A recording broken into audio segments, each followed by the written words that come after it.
Welcome back to Get Unstuck and On Target. I'm Mike O'Neill with Bench Builders. Whether we're working with supervisors to improve their people skills or it's me coaching a CEO one-on-one, getting leaders and companies unstuck is at the heart of everything that we do. And that's exactly what this podcast is all about. Each week, we invite incredible guests who share their hard-won experiences of getting themselves or others unstuck, back on target, and moving forward. And I hope it gets you unstuck and on target as well. Joining me is Amanda Windsor-White. Amanda is currently the president of business operations for Rugby ATL. However, several weeks ago, Rugby ATL and Major League Rugby announced that the sale of the club that will result in relocating that club to Los Angeles.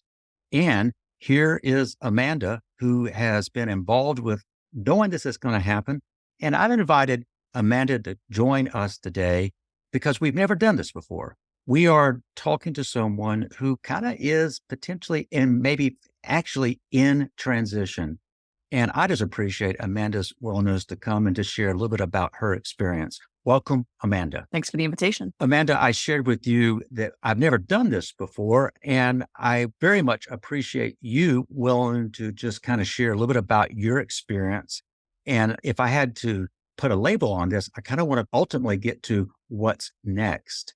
But as a starting point, you are currently in a role that I don't know a lot about. Rugby is something that I'm learning about. I have a son who played club rugby in college, but what I know about is so limited. What brought you into sports management to begin with? I'm originally from Cleveland, Ohio, and Cleveland is a very strong sports town. And so I grew up going to Browns games and now Guardians games. And when I got to Ohio University, I went in undecided as far as what my major would be. When I learned that they had a really great, well-known, well-regarded sports management program, I thought this is a great way to marry something I'm really passionate about with my professional journey. So I majored in sports management and it went from there. You know, sports just as an industry seems to have exploded in so many different ways. We're talking about Rugby ATL. For those who don't know, ATL stands for Atlanta. This club has been in Atlanta for about 4 years. Is that right? That's correct. How long have you been with the organization? Going on 2 years. So I started with the team in January 2022 after the current owner acquired the team. So the current owner acquired the team, brought you in. Your role is primarily business operations? That's correct. Everything that happens off of the pitch, I oversee. So that's HR, finance, operations, sales, marketing, you name it.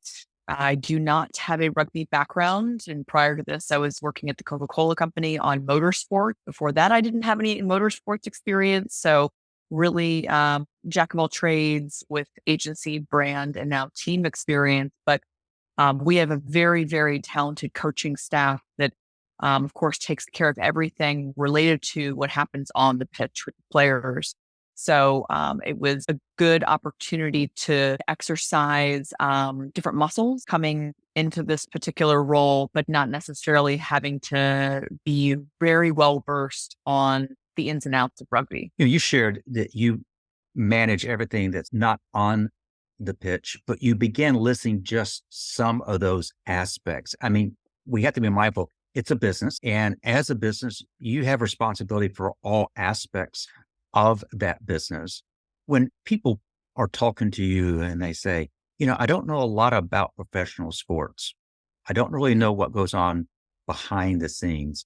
What probably is the thing that surprises people most about what goes on, not on the pitch? Well, professional sports is there's a wide range of teams and functionalities, I would say. Rugby ATL and Major League Rugby teams are still very small, so you can kind of consider it a sports startup.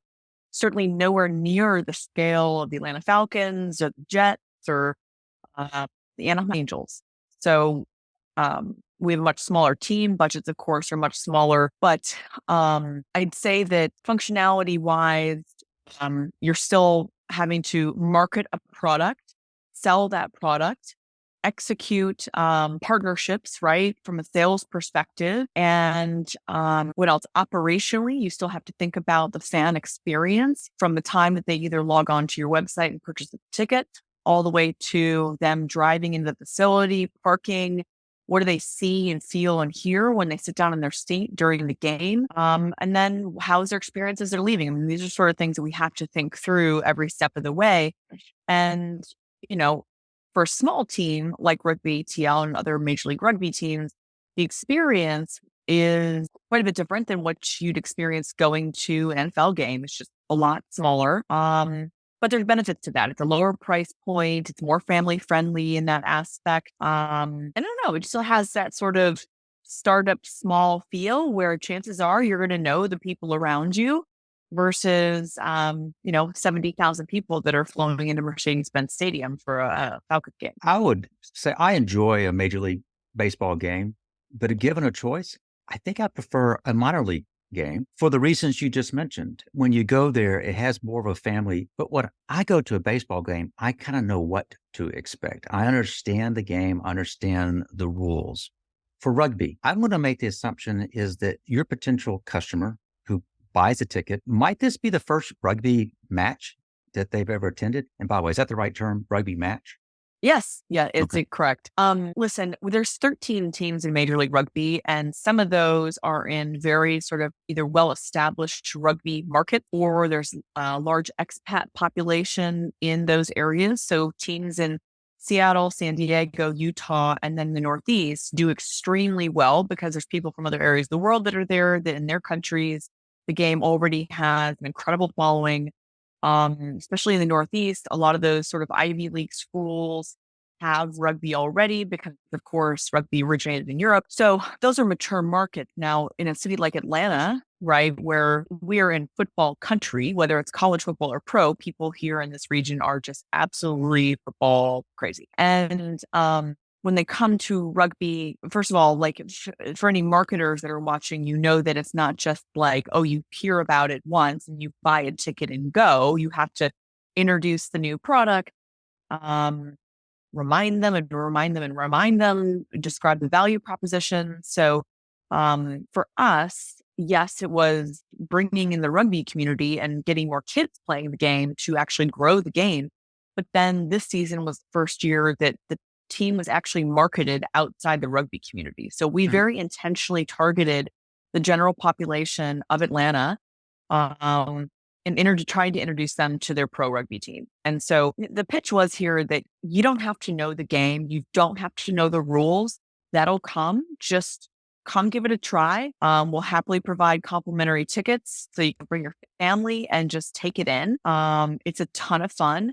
But again, don't have to know the rules to enjoy your experience because you'll learn those eventually. What caught my attention and what intrigued me about you as a possible podcast guest is you had somewhat of a unique perspective. You knew before most of what was going to happen because you were involved with preparing the club for this. Yeah. And for those who are listening and or watching, sometimes when you're in key leadership roles, you have knowledge that you just simply cannot share, but you had knowledge that was going to impact not only yourself, but the entire organization. And you, I think, if I understand correctly, you were very much involved with all the things that go along with preparing and looking for potential suitors and the like.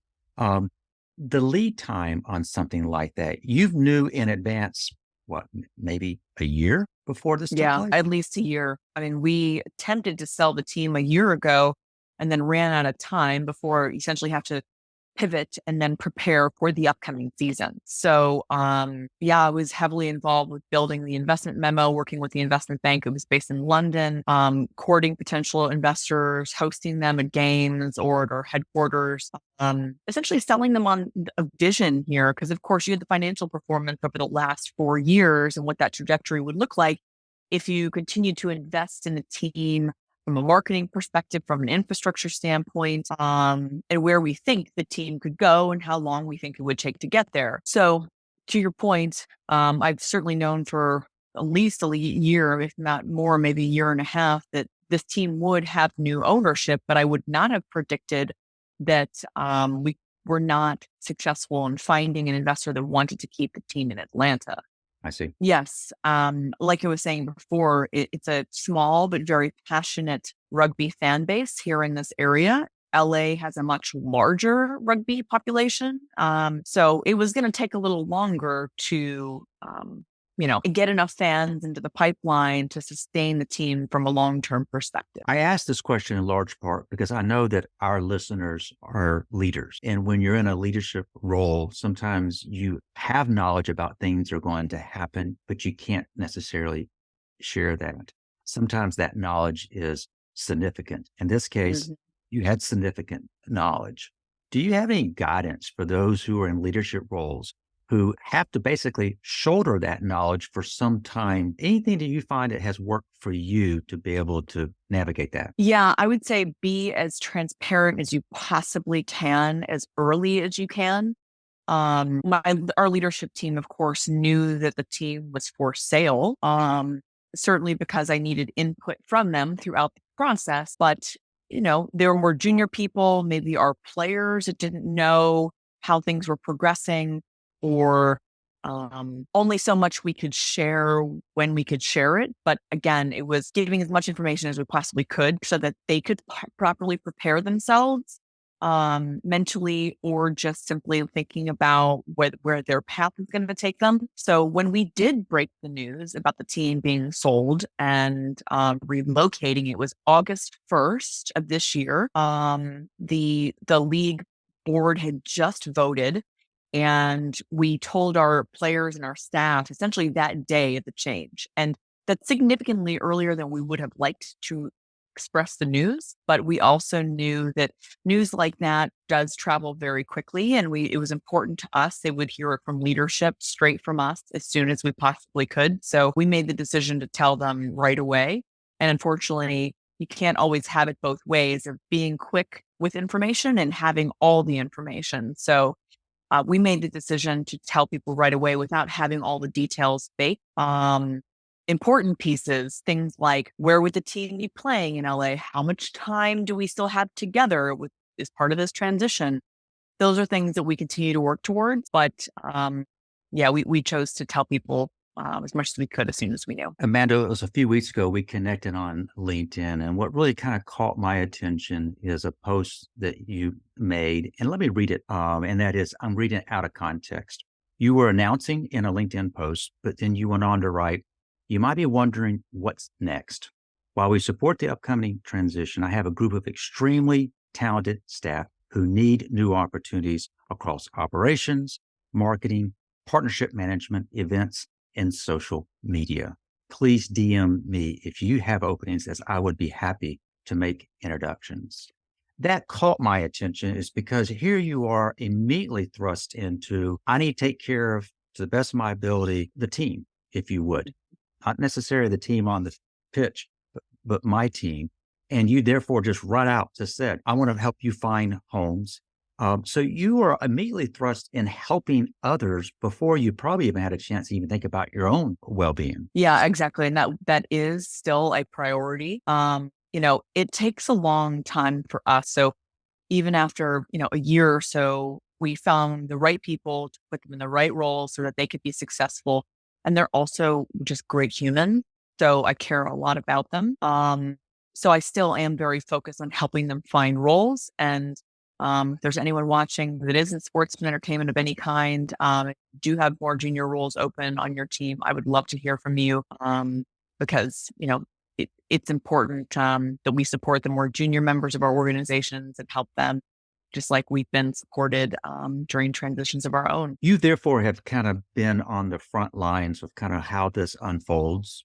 I think you've shared there's a little bit of a curveball in that, though you knew there was going to be a change in ownership, you weren't aware that that would result in relocating the team outright. You have chosen to marry some passions. You mentioned your passion for sports, your abilities from a managerial standpoint. You've married those from an operational standpoint, but you have backgrounds in pretty diverse areas, from motorsports to rugby.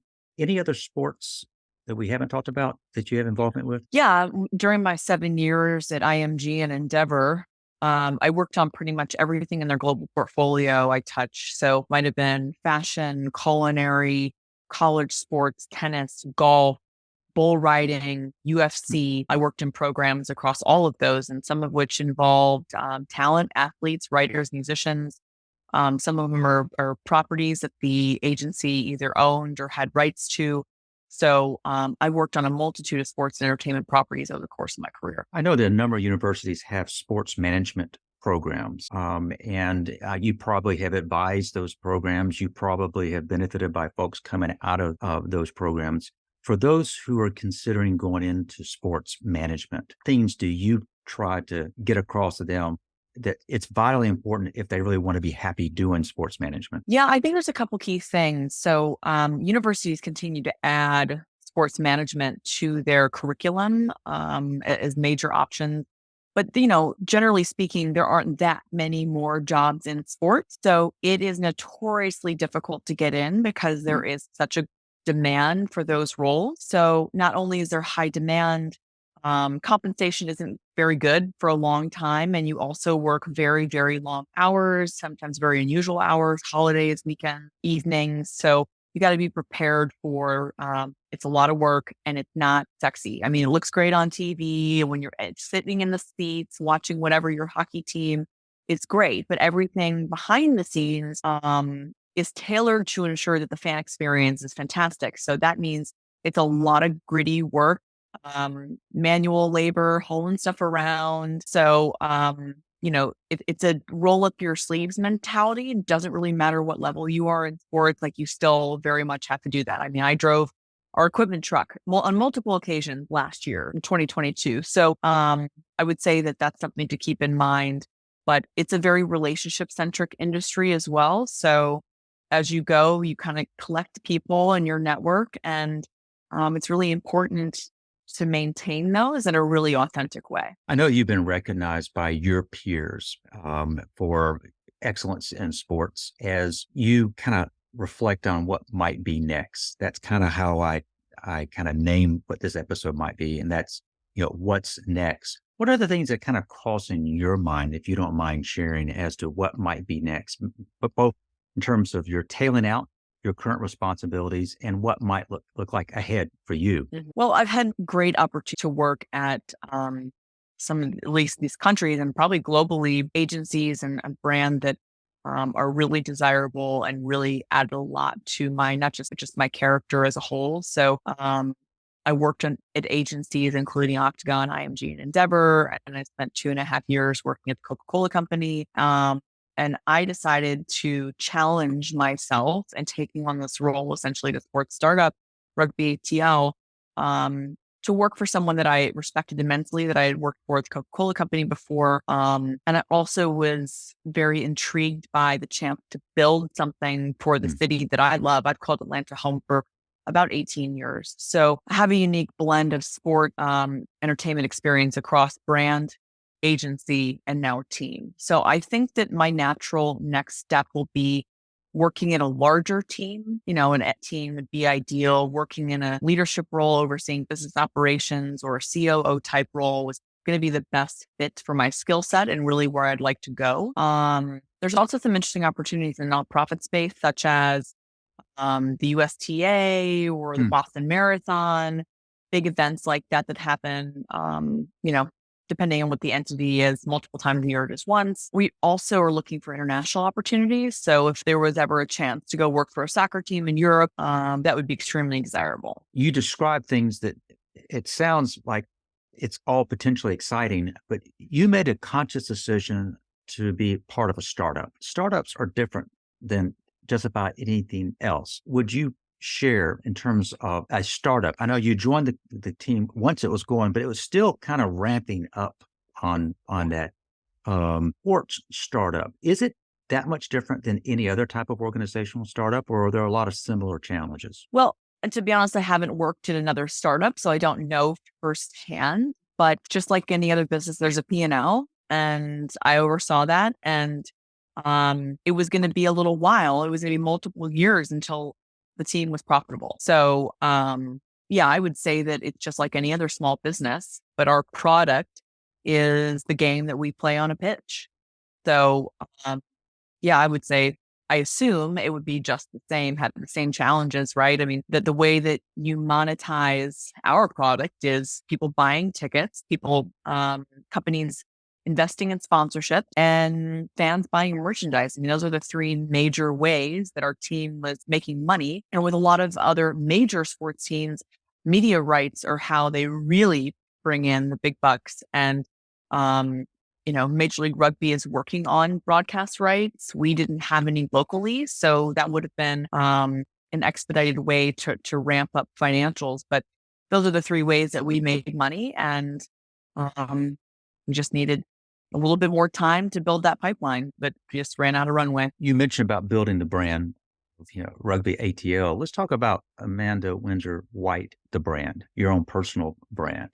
The fact that you have had a continuation of some startup experience, how do you believe this has best prepared you for whatever? Well, I would say that I enjoyed the comfort of working for a larger organization like Endeavor and Coke, where they're very well funded. Of course, Coke being a publicly held company, Endeavor now also publicly traded, but at the time, they still have private equity.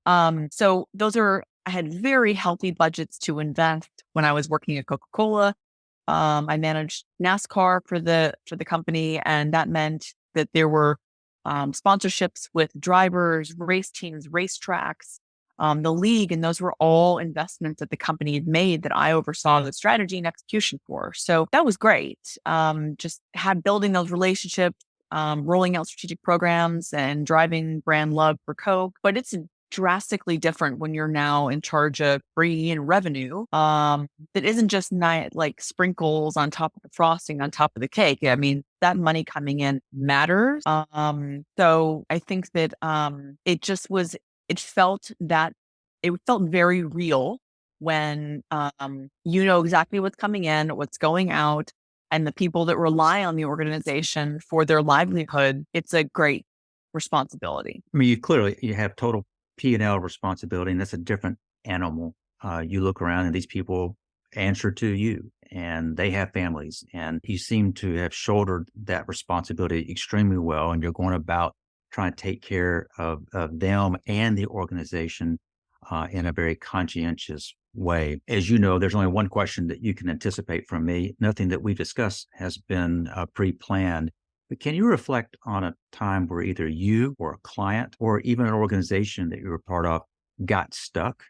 And when it got stuck, what did it take for that to get unstuck? Well, two things come to mind. I can say that a malt beverage brand, a very large one that is US based, was kind of stuck with their wholesalers underperforming as far as like their annual goals went. And they wanted to create a program they had an interest in creating a program that would excite them and drive revenue and product sales. And they were already a client of IMG at the time. And so their account team came to us, my team, and said, listen, this brand is looking for something to really excite wholesalers into selling more malt beverage or beer. Can you help us? And I said, well, I think, when you're talking about wholesalers, what would get them excited when they've already done things like going to the Major League Baseball All-Star game, and they've been to the Super Bowl, and they've been, to the Atlantis and the Bahamas. So we thought, what is something that money can't buy? Like really unique experiences that we can weave together inside the agency and offer to this beer company, essentially in turn create an incentive program to drive more volume. So we did exactly that. We built 33 unique experiences that their wholesalers chose from. And this is everything from, and these were weekend experiences for up to 6 people. And it was multiple days of activity that was built around one sort of marquee thing. So for example, New Year's Eve in Las Vegas, like that's a blast, right? So let's build it around a big UFC fight. Ronda Rousey, she was coming back for her first fight back, and we had great seats for that. And then We took them to a celebrity chef restaurant that was represented by the agency, along with Ronda Rousey was also represented by the agency, celebrity chef restaurant. And then another client was Calvin Harris. And so we did like New Year's Eve at a nightclub in Las Vegas, and we packaged that all together. And that was one of the 33 unique experiences that we sold this beer company. And when you talk about getting unstuck, over the course of 4 months, they had the sales incentive window. They saw an incredible volume increase from the prior year. And then for another 4 months after that, we activated all these experiences to be sold. So the following year, they decided to do something very similar, but got to keep sales folks incentivized and excited. And that was one thing that we were able to do to help them get unstuck. Oh, it's a great example. Yeah, it was great. It was a great experience. And personally, it can be hard if you're sitting at home and you're thinking about you're working on a job search, and it can feel like you're really stuck. And that was me back in 2022. I'm sure some of your listeners were in that same place after the pandemic, maybe lost their jobs. I was impacted by Coca-Cola and a global restructure that they did 2 years ago. And it can be really challenging just going through all the interview processes. And as far as getting unstuck in that sort of way, just simply putting yourself out there and doing something you wouldn't normally do, whether that's networking because you're an introvert, get an executive coach, somebody that can be in sort of unbiased sounding board that can also help look at all your resume and all your external facing materials. So that's certainly another process that I'm about to embark on, and certainly know that there are several ways to break up that monotony, but getting outside of your comfort zone is certainly one way to do that. It sounds to me, though, the decision you made to do what you did was taking you out of your comfort zone to begin with. You're charting a new course for yourself. You're building the brand, the awareness, and everything that kind of goes along with that. You gave two really excellent examples, both professionally and personally. It was the possibility that one who knows that their job's coming to an end, that can feel overwhelming. Some people, that is what gets them stuck, knowing that that is coming. And I really appreciate your willingness to be as open as you have been with me and with our listeners. I hope that this has been of value to you. Sometimes just airing things out. But you clearly are very articulate. You have appeared to have shouldered this process very, very well. And we're recording this late September. This probably won't go live until December. But what I would anticipate, you'll be in the throes of what's next for Amanda personally. And the fact that you're willing to just share your own journey with us, I'm very appreciative of that, because that shows a vulnerability that's unusual. And I'm thankful that you're willing to do that. I appreciate the platform. Amanda, we've covered a number of things, and there may have been some questions you said, I wish Mike had asked me about. But as you reflect on, what do you want the takeaways to be, please? That's a great question. And I don't know that anything really, what does come to mind is that if you're someone that is open to the idea of taking a risk, if there's something you've been wanting to do, it's kind of been in the back of your mind, it's in your heart a little bit, chase it, feel it out, see what would it take to accomplish it. You can take a little bit of a leap of faith. I would have never expected to end up in rugby. I followed someone that I highly respected. I took a risk. I took a few risks while I was in the role, most of which paid off. I don't regret it for a second. And there were some very, very challenging times. But I'm really happy that I took the risk, and hopefully, your audience can do the same, or whatever that means to them. Amanda, this was a conversation that I was looking forward to, not because it was pre-planned. It was because someone like you, very capable, was willing to kind of share their story. There's a little question in my mind. What's next for you?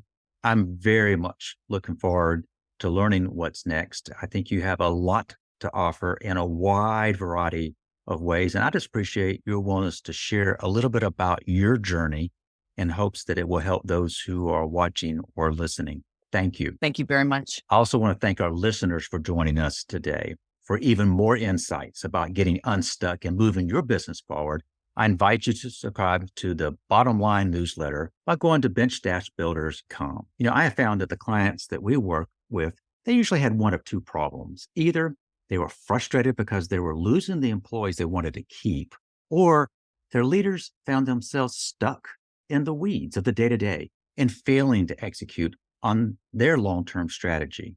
So if you're listening and high turnover, poor execution, if it's slowing your growth, let's talk. Head over to bench-builders.com to schedule a call. So I want to thank you for joining us. And I hope you have picked up on some quick wins from Amanda. They'll help you get unstuck and on target.